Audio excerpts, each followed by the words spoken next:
I want to welcome everyone who is here today. We are very happy to see that so many students and teachers join us today as we explore the Abitur topic on the move, migration and cross-cultural encounters in this very special event with Sefi Atta. My name is Katrin Büttner, and I coordinate the school programs for the German American Center in Stuttgart. Before we begin, I would like to extend our heartfelt thank yous to our cooperation partners who have made this event possible. The Department of American Literature and Culture at the University of Stuttgart, especially Dr. Saskia Schabio, who is also here today, and the Carl-Schurz-Haus in Freiburg, the DAI Heidelberg, and the DAI Tübingen. A special thanks goes to the project Reality, or Research Literacy of Teachers, which supports research-based learning for future educators by fostering critical engagement with literary and cultural studies. For everyone who doesn't know about us, the German American Institutes are nonprofit cultural and educational institutions that provide information on social, cultural, political, and economic developments and issues in Germany and the United States, and at the same time serve as platforms for intercultural encounters and dialogue. For this purpose, each institute organizes various events which contribute to a better understanding of the ideals, values, and culture of both countries. And I would also like to draw your attention to the various programs designed for teachers and students. All 4 institutes in Baden-Württemberg have an English-speaking library, offer teacher trainings, and for students, language courses and summer camps during vacations, and they have individual school programs. You can find more information, of course, on our websites, but the links are listed in the info box down below, so you can check that out. Today, we have the honor of welcoming a distinguished guest, the award-winning author Sefi Atta. Her short story, Green, is one of the key texts in your Abitur preparation, and we are thrilled to have the opportunity to discuss it with Sefi in person today. But first, it is my pleasure to introduce today's moderator, Sebastian Schult. Sebastian Schult has been a dedicated English teacher at Lise Meitner Gymnasium Remseck since 2006. Since 2013, he has primarily been involved in teacher training at the Seminar für Aus- und Fortbildung der Lehrkräfte in Stuttgart, and since 2019 at the University of Stuttgart. His work focuses on training future English teachers with particular expertise in media didactics, evaluation, and feedback. He is especially interested in the purposeful and efficient integration of digital media into the classroom to enhance learning experiences and create engaging and challenging lessons that inspire students. Mr. Schult, thank you so much for being here today to guide the discussion and lead us through the event today. And now I am especially excited to introduce our guest, Sefi Atta. Sefi Atta is a highly renowned Nigerian writer whose works have received international recognition for their depth, humor, and sharp social commentary. She was born in Lagos, Nigeria, and now resides in the United States, England, and Nigeria. Initially trained as an accountant, she transitioned into writing and has since become one of the most influential contemporary voices in African literature. She holds a Master of Fine Arts in Creative Writing and has taught at various universities around the world and is teaching again at the moment. Her literary achievements include winning the Wole Soyinka Prize for Literature in Africa, the Noma Award for Publishing in Africa, and the PEN International David T.K. Wong Prize. Her novels, such as Everything Good Will Come, Swallow, A Bit of Difference, or The Bad Immigrant, explore themes of identity, migration, gender, and social change.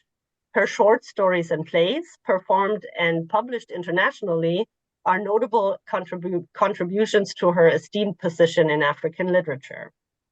Her short story, Green, which we will discuss today, deals with themes of migration, cultural adaptation, and identity, making it a perfect fit for the Abitur studies In the following conversation, we'll explore the inspiration behind the story, its themes, and how it connects to broader discussions about migration and cross-cultural encounters.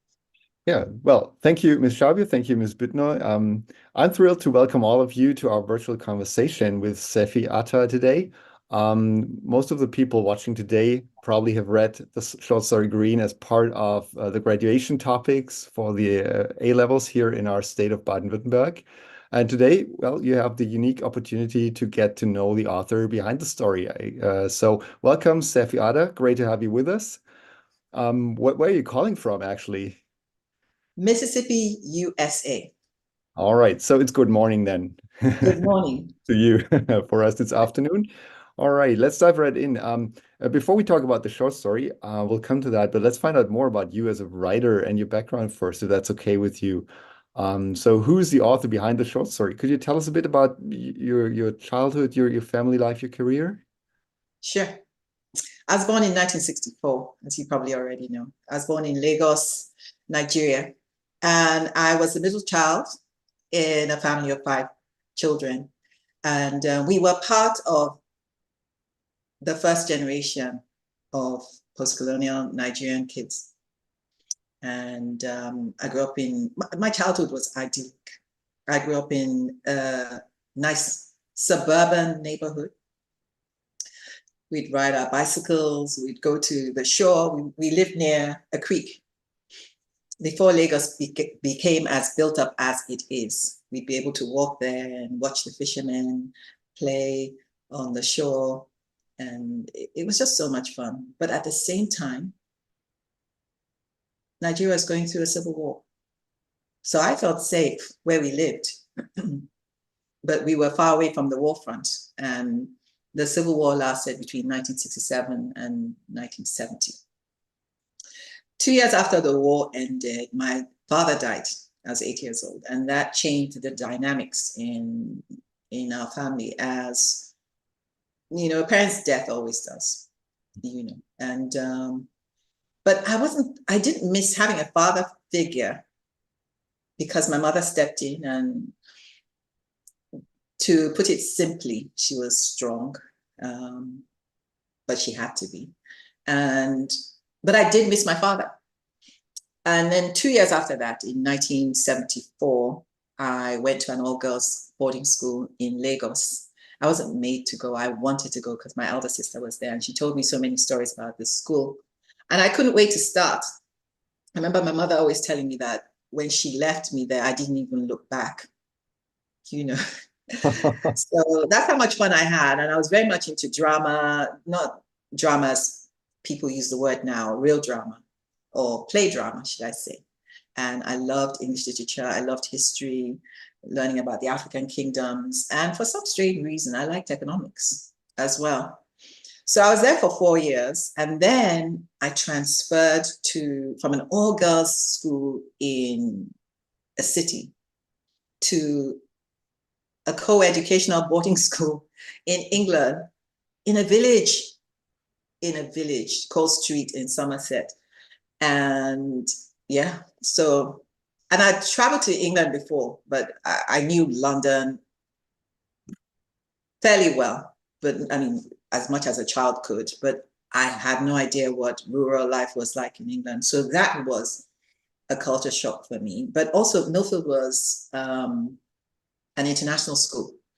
So we had students from all over the world, teens, younger, from Europe. You know, I remember a girl called Melanie who was from Germany, who stayed in my house. And we had all over the world, from Asia, India, Hong Kong, from the Middle East, and from Africa. We also had a number of Nigerian students there. But I still, you know, apart from being in a provincial village, you know, it was different having boys in school. There was no uniform. So for the first time, I had to think about what I would wear in the mornings. And, you know, at that time, I'm talking about the 70s. We found ways to drink. Students found ways to drink. And, you know, break rules by drinking. And there was some drug abuse, but I was shielded from that. My friends, they were fairly innocent in the sense that we might find a way to drink some, what was the local drink? It was called scrumpy. It's a kind of cider, but we weren't into anything heavy. And what else was going on in school? But seniors were allowed to smoke in those days. There was a room for seniors to smoke in. It was a glass room. But obviously things have changed. So imagine going from a fairly strict school in Nigeria. I'm not saying that things didn't happen there. Girls were, you know, I remember smelling cigarettes once or twice in the laundry room. So clearly things were going on.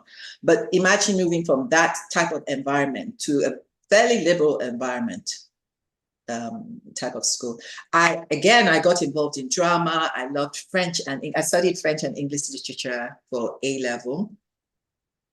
But it was also at that school that a teacher in charge of students' applications to university told me that African students did not have the aptitude to go to university and I should just learn a trade. And yeah, I remember that. And obviously I didn't believe him, but at the same time, you are taught to believe adults. So it was very confusing. And yeah, so anyway, that was my schooling. 1982, I went to University of Birmingham, had a business degree, met a friend there who was studying West African studies, which included reading books by Black American authors like Toni Morrison and Alice Walker. So again, I was interested in literature, but it wasn't part of my course. I graduated in 1985, went back to Nigeria for national service. I worked at the stock exchange for 6 months, was very bored with that. And I asked to change jobs. And then I taught English at a school, which was incredible. I had so much fun. There were 30 students in that class, or maybe I'm exaggerating. I can't remember if there was enough room for 30, but there was a lot of students and like 5 books. And of the 30 students, maybe about 5 could read properly. So it was a new experience, but it was so much fun. And then I worked as a banker. So I was following the path of the business world, you know, and then I returned to England, trained as an accountant from 1988 to 1991, worked in London, got married in 1992, continued to work as an accountant. I married a doctor. We moved to America in 1994. How did that come about? I'm sorry, go ahead, ask me. How did that come about? What was the reason for moving to the States? Well, it was just a way for him to well, first of all, he could, you know, and at that time it was difficult for us to find jobs that would last longer than 6 months to a year, and it meant moving a lot. So we thought, okay, let's try America. And we did, you know, and it meant retraining and taking exams and all that. I did it, he did it. And then we ended up in New Jersey. I was working in New York. I happened to see a brochure for New York University Continuing Education, picked it up. There was a creative writing course. By then I'd had my daughter. I needed some time to myself, took the course, and I got hooked. So when we moved to Mississippi in 1997 and my visa status changed, I couldn't work unless I found someone to sponsor me for a green card. And I couldn't find anyone here in Mississippi who would do that. So I just started writing full time. I went back to school, got my MFA in 2001. I've been writing ever since. Yes. Great. Yeah. So what was was there like a moment that inspired you to become a teacher, or was that like a long development? You know, I think teaching, I actually did the MFA because I wanted to be around. I'm sorry, as a writer. What inspired you to become a writer? Yeah. You know, goodness. I always tell people that I never wanted to be a writer. I just had stories I needed to tell. And maybe it's the moving from one country to another and one circumstance to another that encouraged me to write. And also just my background as well. My mother and my father came from different ethnic groups, so they spoke different languages. My father was from a Muslim family. My mother was from a Christian family. You know, what else? So, and then losing my father at a young age and having a mother as the head of the family was actually not normal where I lived.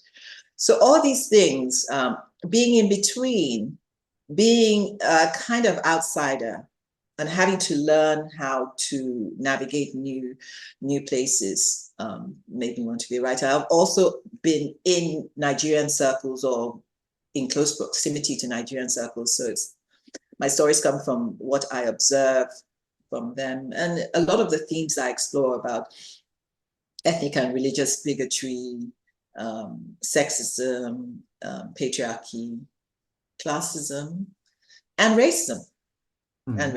Yeah. Yeah. So if I understand correctly, you've moved around a lot. You grew up in Nigeria. You went to the UK. Now you live in the US. You also move back and forth. Is that what I read sometimes? Is that right? I do. I travel between countries. I haven't been able to do as much as I normally would because I've been teaching this year. But I try to go back to England at least twice a year, and back to Nigeria twice a year as well. I love being able to escape. You know? I see, yeah. And there's a student question that I got from one of our students that might fit in here. I think he or she was worried about you because the question is, have you found a personal sense of belonging as someone who has had to move so often? Have you managed to put down roots in some sense? You know, it's a difficult question, but I have family. I have my husband and my daughter, and where they are is home. There are times that I feel, even in Nigeria, I need to leave, you know, after a while. And, you know, as I said, I love being able to escape.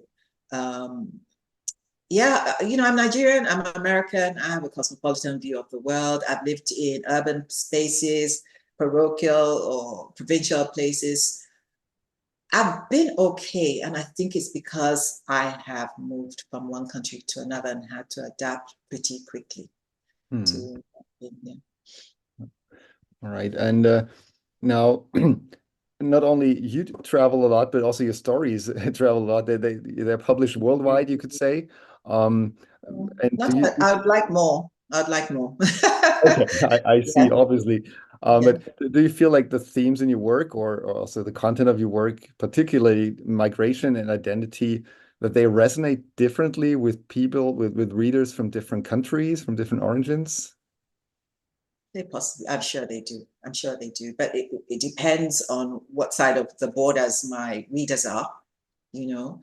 If they've crossed the border they want to cross, it depends on their personal circumstances, you know, their gender, their race, their age, whether they have, you know, since I'm talking to students, whether they have a parent from the host country or not, whether they had to learn a new language or not, what generation of immigrant they are, all those things. It depends. Have you ever come across a major misunderstanding of your work due to these differences?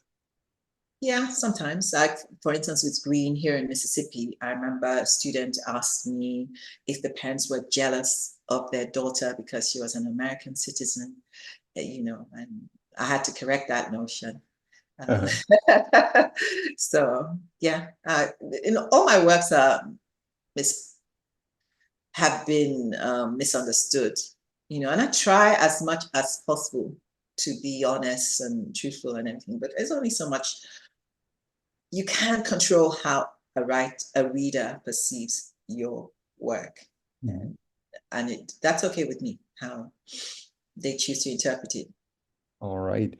So since you're already talking about your work, let's talk about the short story Green. And I think there's already one question in the chat about that. What was your motivation to write the short story? Green. A lot of stories most of my stories that get published, in fact, all my stories that get published were gifts to me. They were already written and they were fairly easy to draft. I drafted them pretty quickly, you know, and then I had to revise them. There are a lot of stories you haven't read because they're complete failures. But Green was one that worked. And I would say I was rather motivated, inspired to write it by my daughter's soccer games. watching her play soccer. She had a particularly successful game once, and then the next game was a disaster. Oh, I found them so boring, I have to be honest, but I don't like sport, any sport. I don't understand what's happening. But that game got my attention because I thought, wow, she's an intelligent player. And I like that, So it also came from our road trips to New Orleans, which was my favorite city down south, because I love cities that are near water, and New Orleans is just particularly special, pre and post Hurricane Katrina, which affected the city pretty badly. And just those road trips that we would take, and also the visit to the immigration office in Metairie, I think it's called here in the United States. It might be a French name, probably messing up the name, but that was also significant. And yeah. And my imagination, it's always, yeah. Many students that we talked to also wondered about autobiographical aspects in Green. So you've mentioned some of the setting, for example, that you took that from your own experience. What about the generational conflict in Green? Would that also be something you experienced yourself, or is that a general topic? Of course, all parents go through that. I'm sure even American parents, you don't have to be immigrant parents to have conflicts with your young children. I'm sure a lot of American-born parents are wondering why their children are always on the internet if they're 50, 60-year-olds like me, Yeah, so I do from personal experiences. I'm trying to think what was personal, the soccer game. I don't think my daughter wanted to actually go to a soccer game when we were at that immigration office. I don't even think the Mardi Gras was on, but these were stories that I just brought together from different trips. And people always forget that you also use your imagination. But certainly we had, when she was growing up, certain conflicts with her being American-born. I remember taking her to Nigeria once, and she talked about how people would tease her for her accent. And my natural inclination was to say, that's not important. But she insisted, she said, it's important to me. And so she would try and Nigerianize her accent. This was when she was very young. From a very young age, I took her back home and made sure we did that every year. So she will have a more global view. Mississippi is, it's a provincial, where I live in Mississippi is a provincial place. I needed her to have a bigger. So all those conflicts that she was facing that I could handle, perhaps I was not always sensitive to what she was thinking and her point of view. Yeah.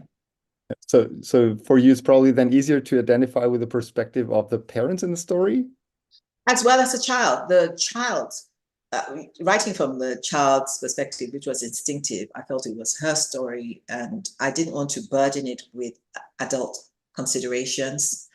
Helped me to understand it from her perspective as well.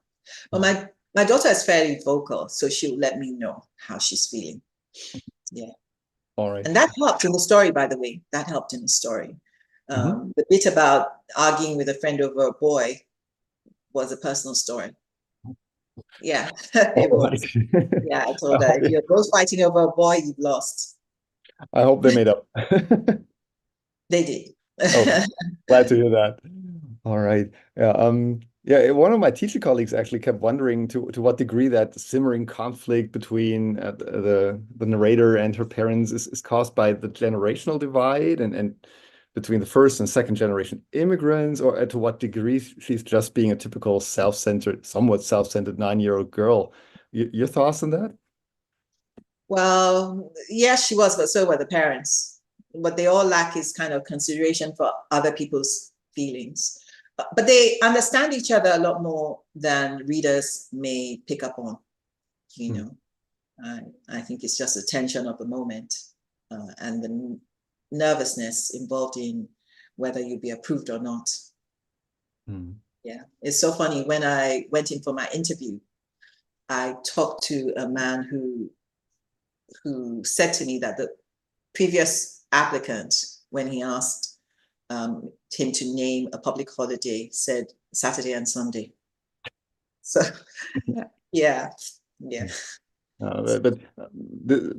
For us, whenever we hear stories about immigration offices, the atmosphere seems to be very tense for adults. Was that also your experience? It was tense, but the person I spoke to had such a great sense of humor. And, I actually remember his face to this day. Yeah. All right. So it also is a stereotype to some degree then. Perhaps, I don't know. I've only faced one before. Except at the airport. And yes, they never smile, but yeah. All right. Now, in that story, a lot of the story revolves around that conflict between first and second generation perspectives. Where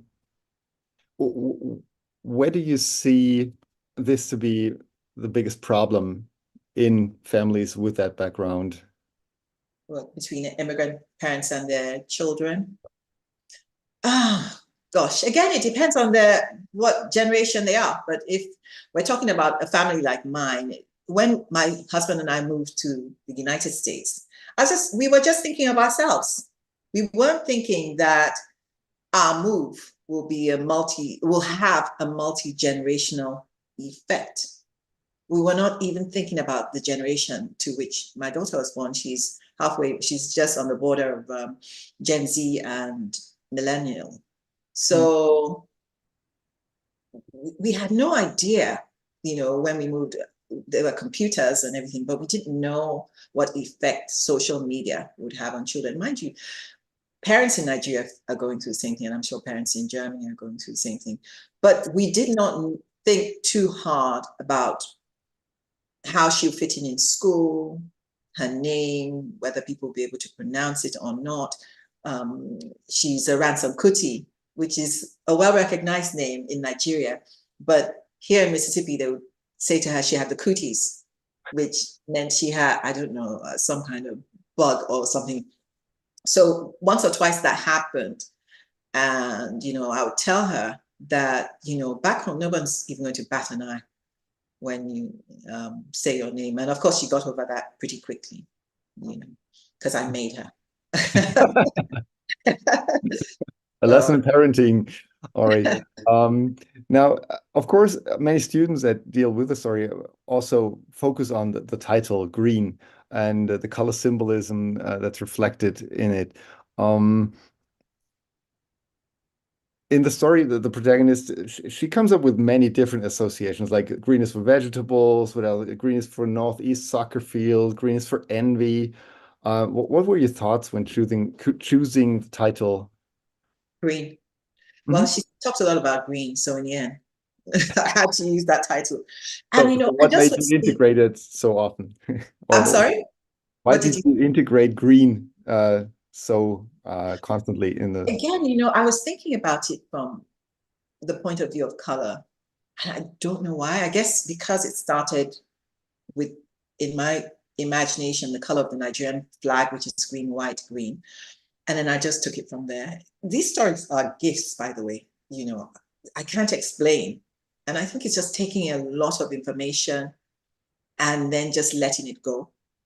And and for most children, their first association with the sense of citizenship is by learning the colors of their country's flag and possibly drawing it. I remember doing that.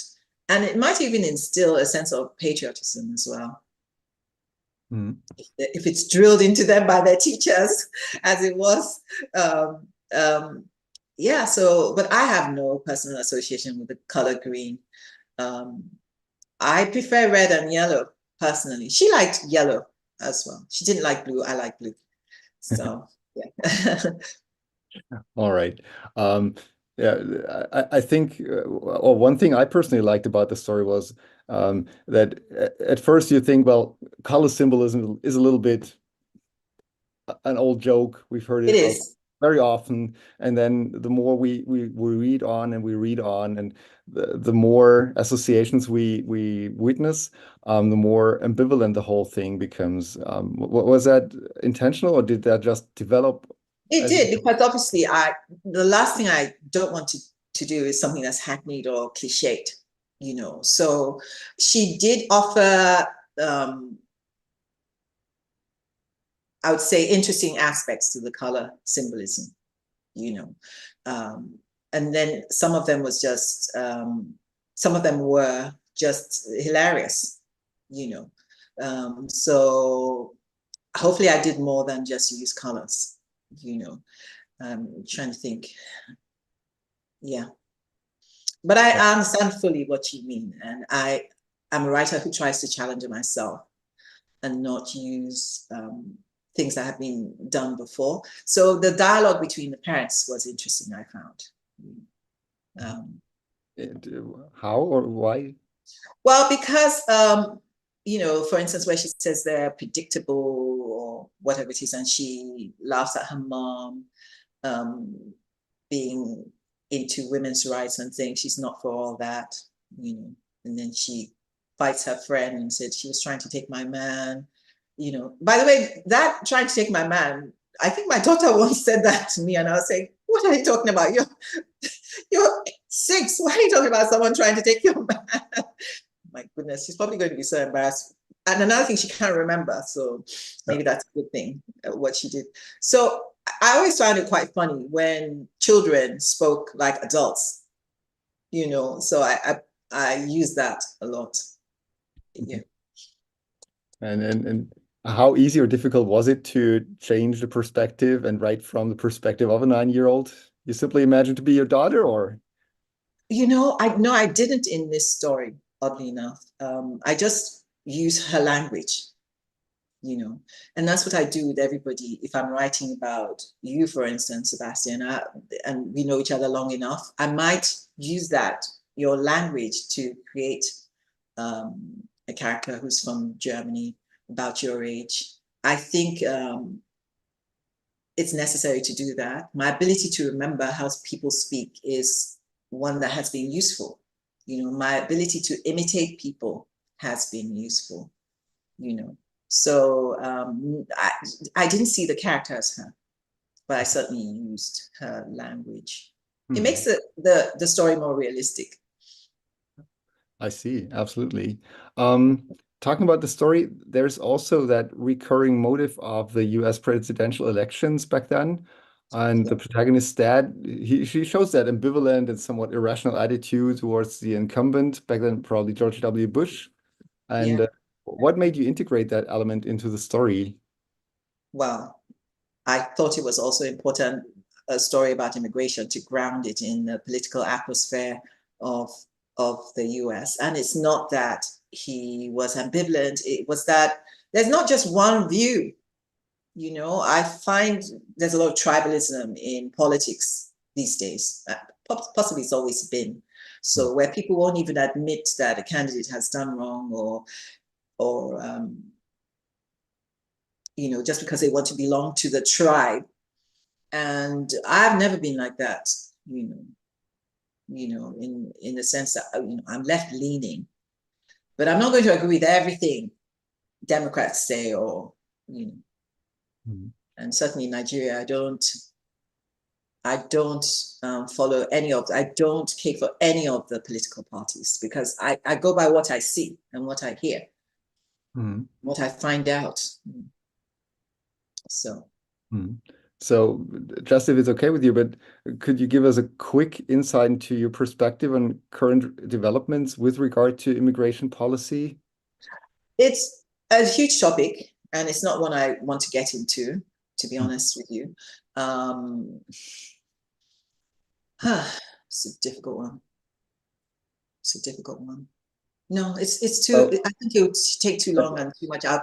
I would say, you know, where the father says in the story, let's stick to the story, where the father says immigration will save America.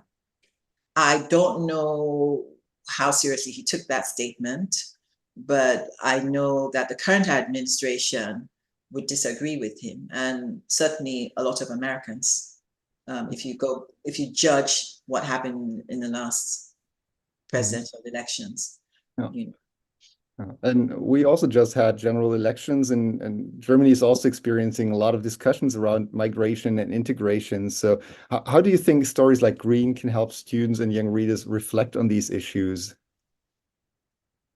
Well, Green it's a story. It's not about an issue, you know, and stories often can offer less, what's the right word to use? Divisive views on issues, you know. So in a sense, it's a gentler way to look at the issue of immigration in England as well. And we have a Nigerian, British-born Nigerian who is advocating for harsher immigration policies. So you go. So everywhere these discussions are taking place. Yeah, it seems like, yeah, absolutely. Well, since you mentioned that immigration will save America, I think, yeah, immigration will save America was a quote. To get back to a lighter note, do you think this applies? Do you actually like soccer? Was one of the questions that students handed in, because this is yeah, the dad mentions it when he talks about soccer, right? And he thinks that the US team will be saved by immigration. Do you like soccer? Do you actually like soccer? I don't understand soccer. I honestly, the only time I know when soccer is going on is when I hear my husband yelling at the television and calling people all sorts of names. He supports Liverpool, and that's about it. I know. I don't know what an offside means. I've just not ever been interested in sport. So, yeah, one student also wondered whether the soccer match at the end of the story, this is where the story ends. We never find out whether the team actually wins or if that was. One student was very curious. Did the protagonist team win in the end? I don't think it matters because she scored a goal. And she ends it, my team hasn't even won yet. And I thought that was a brilliant place to end. Did you have several options of how to end the story, or? That was it. I thought this has to be the last line. My team hasn't even won yet. You know, obviously, I mean, after I'd written it, I thought, and I'm still in two minds about it. The pacing of it, whether I should have added more. But I also felt that it reflected a 9-year-old's way of thinking. And so I left it at that, rather than trying to revise it from my own perspective as a writer.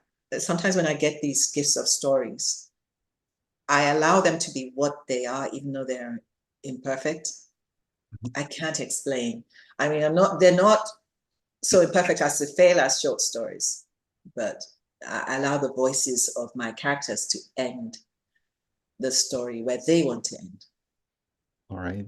But hand on heart, have you ever wished to add to the story or edit the story? I did edit it. I edited it before I had it published online and after I had it published online. Whether I wanted to make it longer or shorter, I still don't know. I still don't know whether I made the right decision.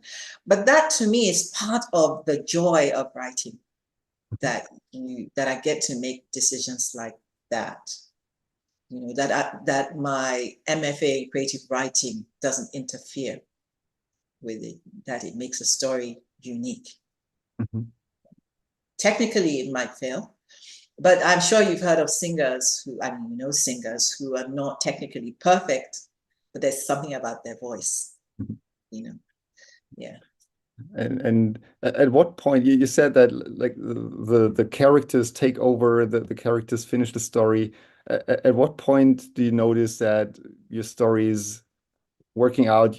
At what point do they come to life, so to speak? It's the drafting stage, and when they come out pretty quickly, I know that I'm onto something. Sometimes I revise stories for a year. This just happens to be a different, take a different path. But it's tweaking rather and making sure my rhythm is correct. Usually it comes out with the rhythm correct when it's a good, when it's happening naturally, you know, and then I tweak it a little. It's almost like listening to music. As I was telling my student, or creating music, as I was telling my students, especially with the dialogue, I can't think of a way to explain it better. You know, I've struggled over short stories, and they haven't seen the light of day because they didn't happen as gifts. You know, I don't know if that makes me a good short story writer or a bad one. All right.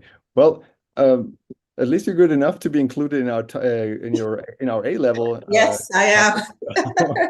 You can take that as a compliment. I don't worry too much about it. Yeah. So yeah, maybe let's take it there. Your short story is part of that teaching unit called On the Move, Migration and Cross-Cultural Encounters. And that's a mandatory topic for our students' finals in the A levels. So let's also explore how the story and your personal experiences maybe fit into this bigger picture. While reading the stories and also your story in this collection of short stories, it seems like migration often comes with a sense of loss, but also with some opportunity. And do you see green here as a hopeful or rather a cautionary tale? Well, it starts off on a cautionary note. She actually says this is going to be very boring. It's not a way to engage readers. Yeah. But it intrigued me, and I continue to write. And then she scores the goal. I think it ends on a hopeful note, but not definite. You know. What do you think is the biggest misconception that people have about migration? Again, it depends on their personal circumstance and where they are, what side of the border they are on, and all those other factors that I talked about earlier. My biggest misconception, as I admitted, was not realizing how much my moving would affect my child. And having to learn that over the years, it has felt like a battle of cultures, you know, that I've had to fight against. Messages that are that my daughter picked up on, and other children around me picked up on. And you know, social media is a very strong culture, and I think a lot of parents have to deal with it. You know, they have to be social reality influencers, you know. And yeah. So we've been through different phases, and you go through different phases, and it's by pure luck that you don't end up with a disastrous situation, whatever it is, you know. Yeah, I didn't realize it would be multi-generational. It will have a multi-generational effect, you know. And is that effect still as strong today as it was when your daughter was younger, or? Well, if we look forward to a next generation of Americans, I have no idea. Are they Gen Alpha? What, I don't know. How would they grow up? How would they see life? Because of her being a millennial, Gen Z, how will she raise them? Would there be a bigger gap between us and maybe grandchildren? These are considerations that all immigrants have, especially because they're often quite rooted in their own childhood and how they were raised, you know. And it can, but then again, I think all parents go through it. It's just maybe a little different for immigrant parents. Recently, immigrants have a different experience of it. In our teacher training materials, actually, there's a claim that one of the topics in green is what it means to communicate culture between first and second generation immigrants. Would you agree? And if so, can you share any personal experiences about how culture can be communicated? Right. I do agree. And in my family, we do it through a lot of discussion. I'm thinking in particular about during COVID when we were all together again as adults and we would walk together a lot. We'd have debates about just about everything from pop culture, all kinds of culture, and politics as well. And sometimes our discussions were funny and sometimes they got heated because we all have different views. And it can be communicated through discussion, through clothes, the clothes you wear, the food you eat, the music you listen to, So, for instance, with me, even if my clothes are westernized, I tend to pay tribute to my my home culture, when Ekele or whatever it is. What's so strange is that when I arrive at home, people are often quite shocked that I'm not wearing some kind of extensions in my hair. And I'm saying, this is our traditional wear. What is going on? Food, I always try and make a fusion of American dishes, whatever it is. I will add some Scotch bonnet peppers to add a kick to meals. What else was? My husband cooks as well. He does the same. We listen to Afrobeat. We listen to Afro beats, which is a kind of pop version. We listen to opera. We listen to classical music. We listen to rock. We listen to reggae. Just about every type of music we play at home. Jazz. I love jazz. And so, yeah, that way we were able to communicate cultural differences. My daughter went to see Othello recently in New York. I'm going to see it next. She bought me tickets and she wants to see it twice. And she was saying she didn't really understand a lot of the language. I said, well, unless you've studied Shakespeare or that book, you may miss it. And I said, but do you remember that how I used to take you to theater when we were in New York? And she says, no, I don't remember. And I said, well, I did, and I can't believe I wasted my time. She says, nobody gave me a love for Broadway, So I don't know. There are different ways in which people communicate these things, and that's just what we do in my family. Yeah. Now, as someone who has moved around a lot and is still moving around a lot, do you notice differences in your mind and your behavior when you're switching between cultures? I switch. Language? That's my whole life. That's my whole life. But we do, people kind of look at that negatively. And I don't. I just think it's a way I learned to survive, and I think it's a natural thing. We don't speak to our parents the way we speak to our friends. So people are switching anyway, and my husband doesn't. He was born and raised in Nigeria and educated all his life. And he talks the way he talks at home. If you don't understand him, that's your problem, not his. That's just the way he is. But if from a very young age, you are put into an environment in which people are asking, what? You very quickly learn to switch when dealing with people from different cultures. I think if I spoke to you the way I speak at home, which is like this, hi, Sebastian, how you doing? Waiting they happen, you might ask what, so yeah, I switched. And also, being a storyteller, you're a natural communicator. So you should be at least. So, and you want to be understood. So trust me, I'm not going to go to a Nigerian market and speak to the traders the way I'm speaking to you now. Obviously. I'll certainly sound tougher. Go there looking like I'm wanting a fight. And always I get cheated anyway because they know I'm coming from abroad. But whatever I do. So, yeah. I was just thinking of a former student of mine whose parents had emigrated from Albania Albania in southeastern Europe to Germany. And she said on the one hand, whenever she's in Albania, she's the German now. And whenever she's in Germany, she's the Albanian. And at the same time, she said, well, actually, when I'm in Albania, I feel like I'm behaving much more Albanian than German, and vice versa. So, Wow, that's interesting. is that something that you also notice, that sometimes people tend to see you in a stereotyped version? People who don't know me, but people who have known me are possibly like me. They're used to moving around and traveling and adapting to cultures, so they get it. You know, Yeah. I think it's just living in a colonized country that gives you that natural ability if you've moved around a lot, if you've traveled a lot. I was traveling from a very young age, from that age. The first time I went abroad, I think I was 8 years old.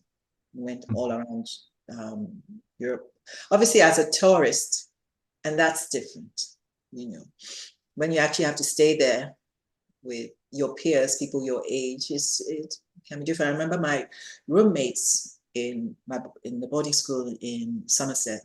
They were from Indonesia.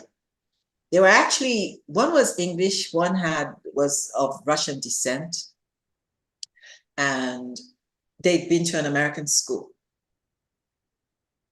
and they had American accents. And they put all of us in the room together because I guess we came from third world countries or whatever. And I remember we all said we were Muslim, so we wouldn't have to go to church. And that was fun.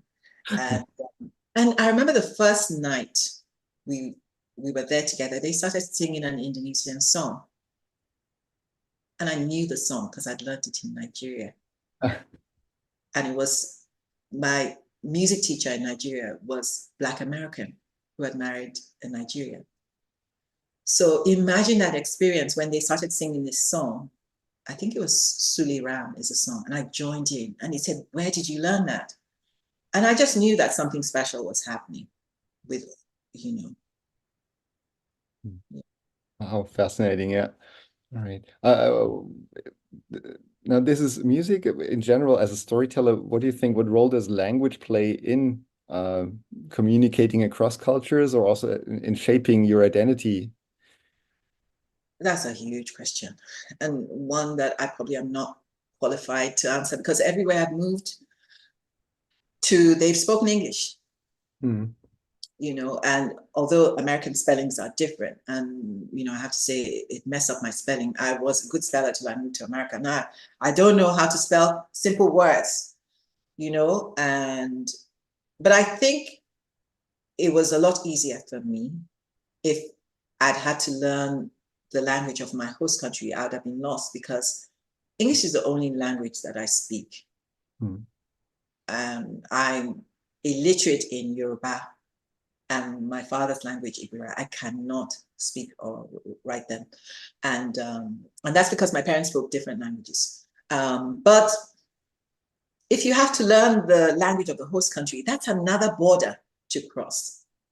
You know, it's an invisible border, but it's a border no less that can make you feel like you're a stranger. So I've never had to deal with that. The worst that happened to me was that it ruined my spelling. Yeah. Any intercultural miscommunications though, when moving to Britain or America? I'm trying to think of any that stick out, and no, except that when I worked in the Northeast where we were, even here sometimes people just didn't understand what I was saying. Even if I was speaking to them now, then how I'm speaking to you now, and they still wouldn't understand because their region, well, it's more so in Mississippi where they have strong regional accents. But I say a strong regional accent, but it varies. So even within Mississippi, there are different accents. You know, even within the South, certainly there are many accents that people they don't take into account. So some people had a hard time understanding what I was saying. Now I'm thinking of a student who I said to her, "I'm going to send you something via email." And she says, "Via." And I thought about that. I said, "Oh, do Americans say via?" So we looked it up, and it turns out that the official is actually via, but some Americans say via. So even a word like via can be pronounced in different ways. Yeah. So it's mostly accents. Accents mostly. Also, not quite understanding how I'm an African, but I don't sound like the Africans they see on films. And I don't behave like the Africans they see on films. You know, I've been through that.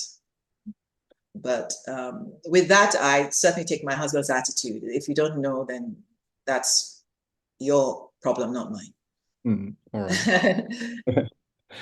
Okay. Let's switch over to students' questions. Katrin Büttner has been kind enough to forward them to me.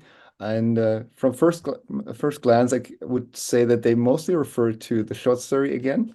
So let's return to that topic real quick.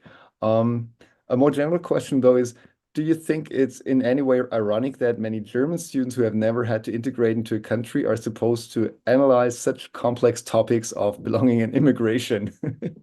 True. And, you know, despite my position on immigration and finding it, and I don't want to get into politics, I think in every country, there's a revaluation of how immigration has been treated, and we're moving towards more stringent policies. But I have to admit, I come from a country that might be welcoming to expats, but has stringent immigration laws, you know? So I can't criticize too much, you know, because how would Nigerians react if a whole bunch of Germans, for instance, moved in and changed the culture? So, and we've had hard times dealing with fellow Africans as well. Like when Ghanaians started moving to Nigeria and finding work, at some point, they were driven out. So I come to this knowing that my country does not necessarily have a good history of being liberal when it comes to immigration. Having said that, you know, if you are living in a colonized country, there have been people, I knew Germans in Nigeria. You know, we never called them immigrants. We called them expats. And I don't know what passports they held. There's been a long history of immigration from other countries to Nigeria. There's a huge Lebanese community that goes back 3-5 generations. You know? And so I recognize that people who were born there and their grandparents were and their great-grandparents were might find it difficult to understand certain topics, but they must also realize that the people who are migrating to their countries also find it difficult. So if I understand you correctly, you're feeling with the students here in Germany that they have to deal with it and have to struggle with it, but it's necessary. I'm sympathetic or empathetic, but I know it's the way in which the world goes. People left their villages to go within the same country, left their villages to move to urban places to find work. And nowadays people get on a plane and go to another country to find work. That's the reality. You know, how governments choose to deal with it obviously changes things. But it can't, look, after Katrina, here in Mississippi, people came from New Orleans to live in Mississippi for a while. And I heard people here in Mississippi complain about people from New Orleans. So there seems to be a general humane. Yeah. So what are you going to say? You have to deal with people from different places, different cultures. Certainly Africans had to deal with people from Europe coming to Africa to colonize them. And so these are the consequences These are the consequences. I remember a family member, Sheon Kuti, who is a musician, expressing an idea that I thought was very interesting. And he said, immigrants are not immigrants. They're going in search of their resources. And I thought that was a new way of looking at it, a clever way of looking at it. He redefined the word immigrant. I thought that was necessary. Yeah. Nice one, yeah. All right. The next question that came up here in our comments from one of our students here was rather detailed about the story. It's does the narrator generally grasp the difference of her and her parents in terms of their situation with the resident status? Did she understand it the way her parents did? Yeah, did she generally grasp the difference that there was not just that this was not just a family trip? That's the way I understand. Oh, she did. But I mean, as usual, a 9-year-old or however old she was, they're not concerned about that. She sensed their nervousness. She sensed that they were on edge, and that's about it. But probably she wasn't completely aware of the consequences or the factors around that. Of not getting it. I don't think a 9-year-old would be aware of that because possibly their parents would shield them from that. And now it's different because everything is on social media. So people know, students know that people are getting deported, and it gives them anxiety. For sure. Yeah. All right. Let me have another look at the other questions. And to our viewers, feel free to just write down your questions in our comment section, and we can ask them here. The next one here that I'm seeing is whether you know any of the other short stories. You might have heard that there is a selection of, I think, 6 or 7 short stories about the topic on the move that the students have to read. No, I don't know of. I'm not aware of the list. So I don't know. No. All right. Well, that cuts it short, yeah. Yeah. Well, it is an interesting selection of that's great. Yeah. Amanda Dici, for example, is in Thing Around the Neck. Is a very interesting one. Have you read that one? Not that story, but I've read her novels. Yeah.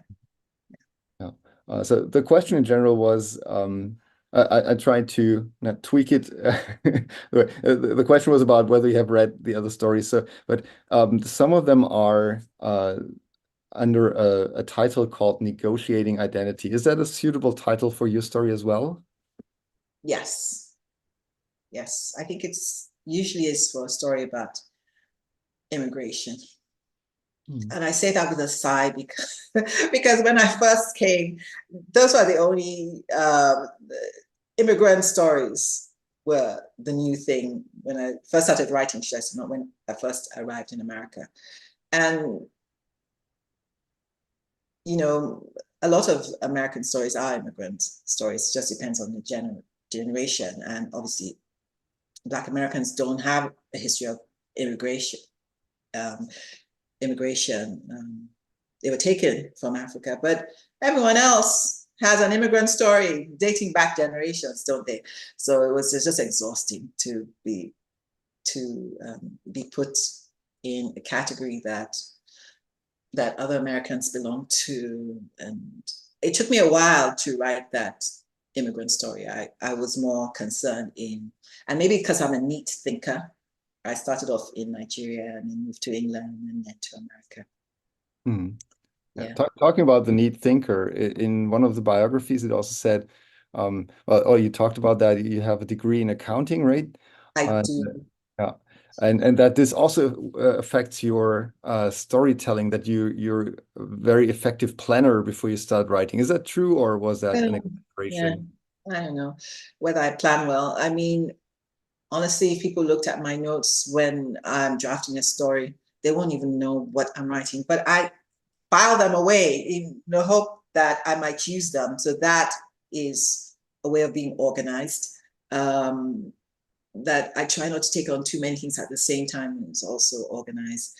I wasn't a great accountant. I learned figures the same way I learned words when I started writing, how to make sentences when I started writing. And I wasn't a great accountant because I don't care about numbers. I really don't care about looking after other people's money either. And honestly, since I started writing, I don't even care about looking after mine. I leave that to my husband because I cannot. If I see a bill, I get nervous. I just hand it to him. So, but what I was, you know, I did a lot of auditing, and I would just always get into conversations with people that I was auditing to find out about their lives. So that was interesting to me. And then writing the report was very interesting as well. But no, I don't think. I once said that there's a principle in accounting called giving a true and fair view. But I said it then, and I'm going to say it again. It's a little pretentious to think that it transfers into writing. But in all my writing, I try to attain truth and beauty. I look at those as my goals. You know, I think I do better with truth than with beauty. I keep working. What makes you say so? I don't know, but I guess because I'm constantly judging my writing. I'm constantly judging my writing. So yeah. Is there a point when you are happy enough with a story to actually enjoy it, or is it just like Never. I don't even like rereading it. I didn't reread Green, by the way, to come here. I sort of skimmed through quickly, hoping that I won't find something that I hate. It never ends. So I don't read. Once I've written something and it's published, I move on to the next thing. And I literally forget things I've written, forget characters. And it's always a pleasant surprise when someone reminds me of it. Yeah. Where did that come from? Yeah, that's a good idea. I should write that down. Well, you already wrote that. Yeah. Right. The next question also relates to the writing process. It says here, in Green, you write from the perspective of a 9-year-old girl. Do you experiment with different narrative perspectives while the story evolves? And if so, at which point in the creative process? I did. I wanted to with the collection News from Home, where Green comes from. I was discovering online newspapers. At that time, Nigerian newspapers started to go online, you know. So a lot of them came from newspaper stories, and I created voices for the different characters. And I think that comes from being, writing plays, should I say, rather than being a playwright. So much gravitas to that. You know, I've written plays. I enjoy writing in different voices. And it wore me out and made me tired, because going from one voice to the next is exhausting. Having to give up on a young voice I enjoy and moving on to my next story, it's exhausting. It's like method acting or something. I imagine what method acting is like, coming out of character. So it put me off writing short stories. As much as the stories were gifts, they were exhausting to write. So I wrote Green at a time I was experimenting with different voices. And does that also like almost keep you awake, or it doesn't let you relax, or is there a situation where characters I have insomnia and I'm nervous. So no, not all the time. But yeah. When I was a child, my mom used to call me Nightbird because I never slept on time, you know, and I'd wake up exhausted. And I am very sensitive to my environment. So I notice things. I notice unhappiness. I notice anger, you know, even if it's not spoken. But I think that sensitivity helps with writing. I don't know if being someone who wakes up after midnight is a good thing, except for nightclubs, which don't exist anymore. So, yeah. But are stories sometimes do stories sometimes wake you up, or is it vice versa? I Or dream when, a lot. anyways, and you can use the time to think about stories. I can't time when I think about characters in my stories. I can't time when they come to me. They come to me when I'm driving, sometimes when I'm in the shower, the most inconvenient moments when I'm in the cinema. But I begin to dream about my characters, and that's when I know they're real. That to me is the most fascinating. But as a child, I daydreamed by stringing real events together in ways that pleased me. I didn't have I don't have when people write fantasy stories and they create worlds, as some of my students do, I'm fascinated by that. How do they think about these worlds, the world building, and I've never thought in that way. I ground all my stories in reality at a certain time, because of my love of history, without committing to dates or anything, So yeah, I dream about my characters, and it's wonderful. Well, as long as it's not a nightmare. All right. It can be. Can be. I'm afraid that the soccer game was lost after all. Huh? All right. Oh my goodness. It's incredible what readers find interesting. Yeah. And since Germany is a soccer country, the final question here in our comments is also about soccer. It is a soccer country. Who knew? Yeah, well, I certainly didn't know. I didn't know that. Oh, it's close to a state religion, but there you go. I didn't know. So probably it makes sense to give you the last question here in the chat. What does soccer stand for in your story? Does it have a deeper meaning? Well, I assume it does have a deeper meaning. Would you like to elaborate on that a bit? No, because sometimes readers' considerations are not mine. So people should bear that in mind. The only time I felt any connection to a soccer game was that game I described. I've seen clever goals scored. I've watched documentaries on Pelé, and that's about it. There has to be a human story for me to be connected. I tell you what I find fascinating about soccer games. Not the game itself, the way in which people, the audience, what are they called? The spectators behave is hilarious to me. They become very tribal with their paints on their faces and the songs they sing and the way in which the players hug each other and cry and then pretend to be hurt. The drama of soccer is more interesting to me than the game. I see. All right. Well, looking at the clock, we're almost at the end of our session today. I think we have time for one or two last questions. One of my final questions is here. Our students are close to their final exams. So what's your experience with final exams, if I may ask, and do you have any tips for our students? Nervous wreck. I was. For every exam, I was a nervous wreck. And I'll get over it pretty quickly. I remember sitting in my A-levels. It was in the gym in the school I described. And I remember thinking, my goodness, at the end of this, sitting my English literature exam, I could fail or I could pass.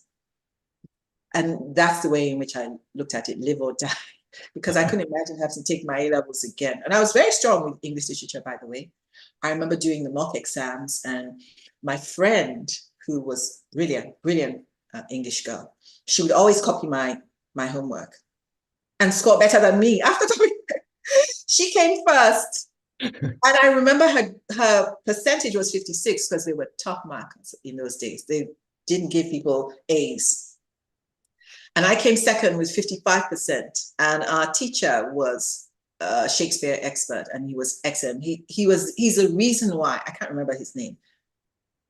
He's the reason why I love Shakespeare. Anyway, but in the exam, I lost all confidence of being second in class. And then I just thought, look, I'll try my best. If it works out, if it doesn't work out. And it worked out. I scored higher than the student counselor who told me I didn't have his son. I scored higher than his son. Yes, I did. And his son was on the Oxbridge track. And I did better than him. I remember he called me in Nigeria. I picked up the phone and I said, I told you I could do it. I told you I could do it. Wonderful. Well, I called him from Nigeria, should I say. An awful man. You just called because of that to tell him that? Pardon? So you just called? Well, I called to hear my grades. And, okay. And I'd given up by then. And I thought, whatever happens, happen. And then he told me my grade in English. And I said, I told you I could do it. Must have felt great. It felt great. It felt wonderful. But he didn't acknowledge, which tells me he had ulterior motives. All right. So if you could give our students one extra clue or insider tip about the meaning behind green or the short story, what would it be? Oh, well, it would be one that my considerations are different from theirs, and they have a reader's privilege to think what they like about the story. And even though green is fiction, for a lot of people, it's reality.